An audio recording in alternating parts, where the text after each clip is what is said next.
her trips. So it was a conglomerate of red, yellow, black, and white that came together for the first civil rights movement, if you will. And they lived and died to free their black brothers and sisters who were in bondage. Black and white. Don't let me get started on that. Don't let me get started.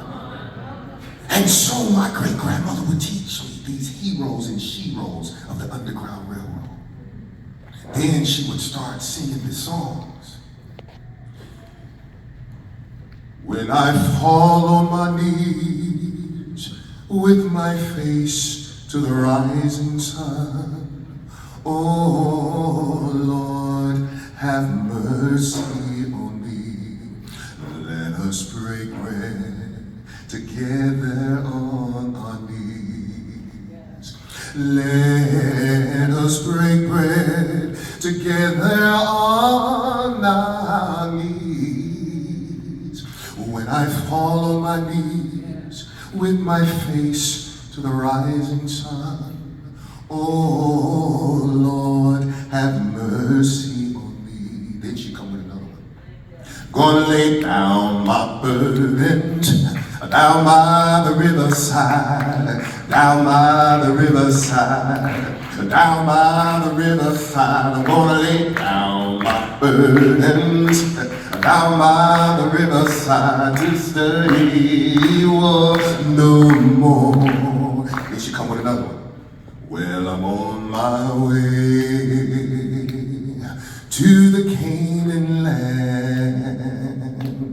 Yes, I'm on my way to the Canaan land. I'm on my way, Lord, to the Canaan land. Oh, yes, I'm on my way. Praise the good Lord. Said I'm on my way. Praise the good Lord. I'm on my way. Praise the good Lord. I'm on my way. Then she came with wade in the water, wade in the water, children, wade in the water. My God's gonna trouble the water. And the last one. Sweet Lord, sweet chariot, coming for to carry me home. Sweet Lord, sweet chariot, coming for to carry me home. When I looked over Jordan, what did I see? Coming for to carry me home. It was Harriet Tubman and her three homies, coming for to carry me home. Now, I sang those songs, not just to sing the songs, because they're beautiful Negro spirituals. But my great-grandmother told me, because her father told her, there were codes in that song for escape. What? So imagine, the enslaved are picking the cotton. The overseer is on the horse. And he's just vibing by the music. Ooh, they sure can sing. Ooh, they sure can sing. And they are forbidden to talk to one another because Nat Turner's rebellion had just happened. So they were all uneasy because they's killing folks. So we gotta watch them to make sure they ain't talking to one another while they out on the field. Because you know they's picking in cotton from can't see to can't see. Y'all figure that one out. Huh? Then, so they had to find a way to communicate because the second Moses was coming to free them. But they had to know when, where, how, what time. They didn't know. So they said, okay, the seamstress, when she knits a quilt for the slave owner's wife, she's gonna put a GPS system in the patterns of the quilt. What? You didn't know that? So she will, and then wash it, throw it up on the line, and those who were supposed to steal away, mean escape from the plantation, they would look at the quilt, okay, take a left to the creek, through the creek, go through, and all of that would be on the quilt. Then there were some who had their hair braided, and maps were braided, the braids were braided in the forms of a map to get off the plantation. So now, they would get the best singers. They would be closest towards the overseer on the horse. And they're picking that cotton, and they're singing. Let us break bread together. You tell me what a code is. On our knees. Let us break bread together on our knees. When I fall on my knees with my face to the rising sun. I just gave it away. Rising sun. So whatever we're gonna do, we're gonna meet the second Moses. Rising sunrise, early in the morning. Then, but the melodies were so beautiful. The overseer was captivated by the melodies. He had no idea that the next day they're gonna be subtracted 10. Then the next day, 15. Where everybody go? Because he up there enjoying the concert. So then they would come with, gonna lay down my burdens down by the river. Early in the morning, Riverside. 1850 Slave Act went, so you couldn't just merely go to the northern cities to be free, because Northerners were bound by law to return runaway slaves to the South. So you had to keep going north. Well, I'm on my way to the Canada's land. Okay? Then some of the slaves had the slave mentality, would tell on the other slaves as they were running.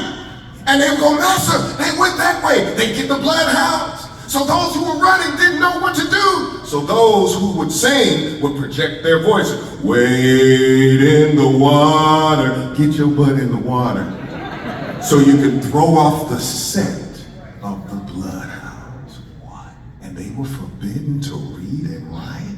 Where did all this knowledge come from? The Holy Spirit. Then once they made it to the edge of Kentucky or those southern cities that was closest to the Ohio River, and they knew they couldn't swim, and they said, I would rather jump in this water and die trying for freedom than to spend one day enslaved on the plantation. So just as they were about to jump in and die, they looked over. I looked over Jordan, that's the Ohio River, and what did I see? Coming for to carry me home over the other side of the river.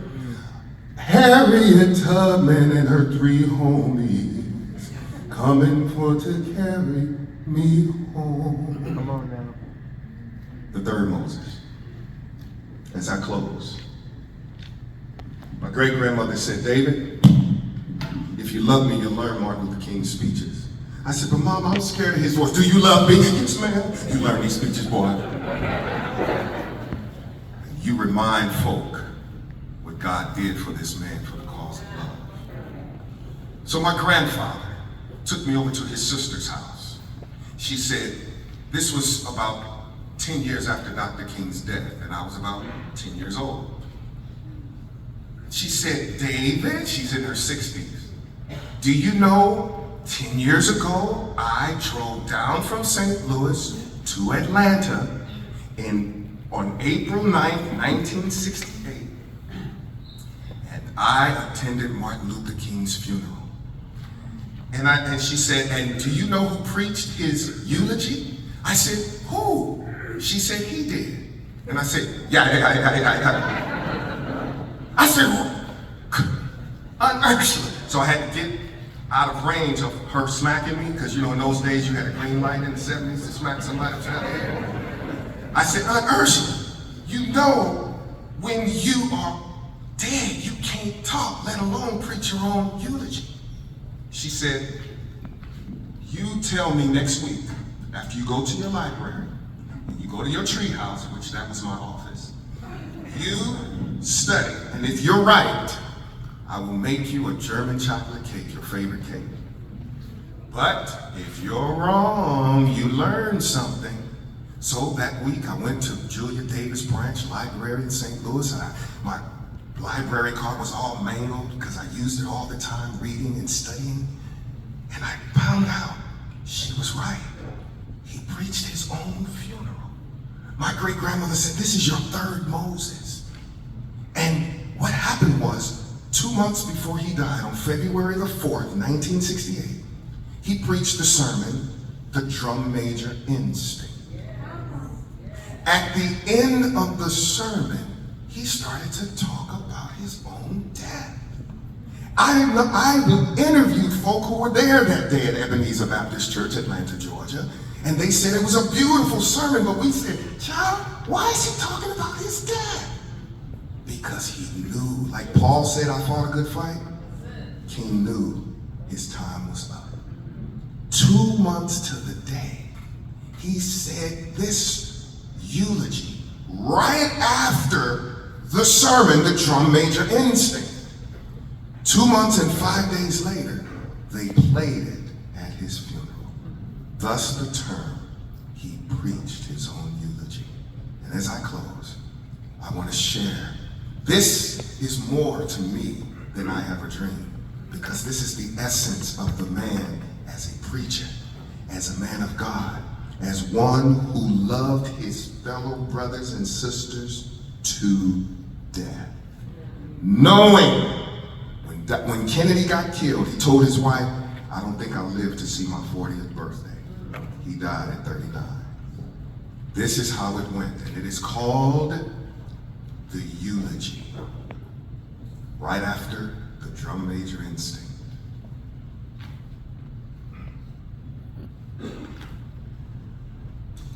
You know, I guess we all think realistically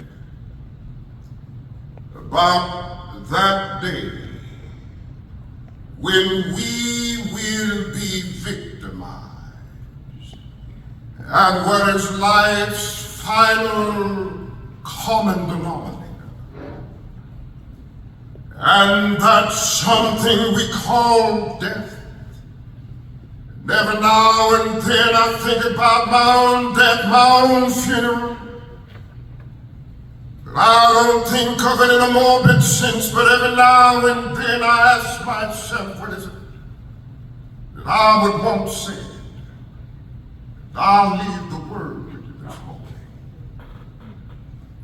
If you're around when I have to meet my day, I don't want a long funeral. And if you get somebody to deliver the eulogy, tell them not to talk too long. Every now and then I wonder what I want them to say. Tell them not to mention that I have a Nobel Peace Prize. That isn't important. Tell them not to mention that I have 300 or 400 other awards. Tell them not to mention where I went to school. I'd like somebody to mention that day. Martin Luther King Jr. tried to love somebody. Like for somebody to say on that day that I did try to feed the hungry. Like for somebody to say that day that I did try to visit those who were in prison. Like for somebody to say on that day that I did try to clothe those who were naked. Like for somebody to say on that day that I tried to love and serve humanity. Oh yes, if you want to say that I was a drum major. Say that I was a drum major for justice. Say that I was a drum major for peace. I was a drum major for righteousness. And all of the other shallow things would not matter. Won't have any money to leave behind. Won't have none of the fine and luxurious things of life to leave behind. I just want to leave a committed life behind. That's all I want to say. If I can help somebody, as I pass along, if I can cheer somebody with a word of song, if I can show somebody he's traveling wrong, then my living will not be in vain. Oh, if I could do my duty as a Christian, bring salvation to a world once wrought, if I could spread the message as the Master taught, then my living will not be in vain. Happy Martin Luther King Day. God bless you.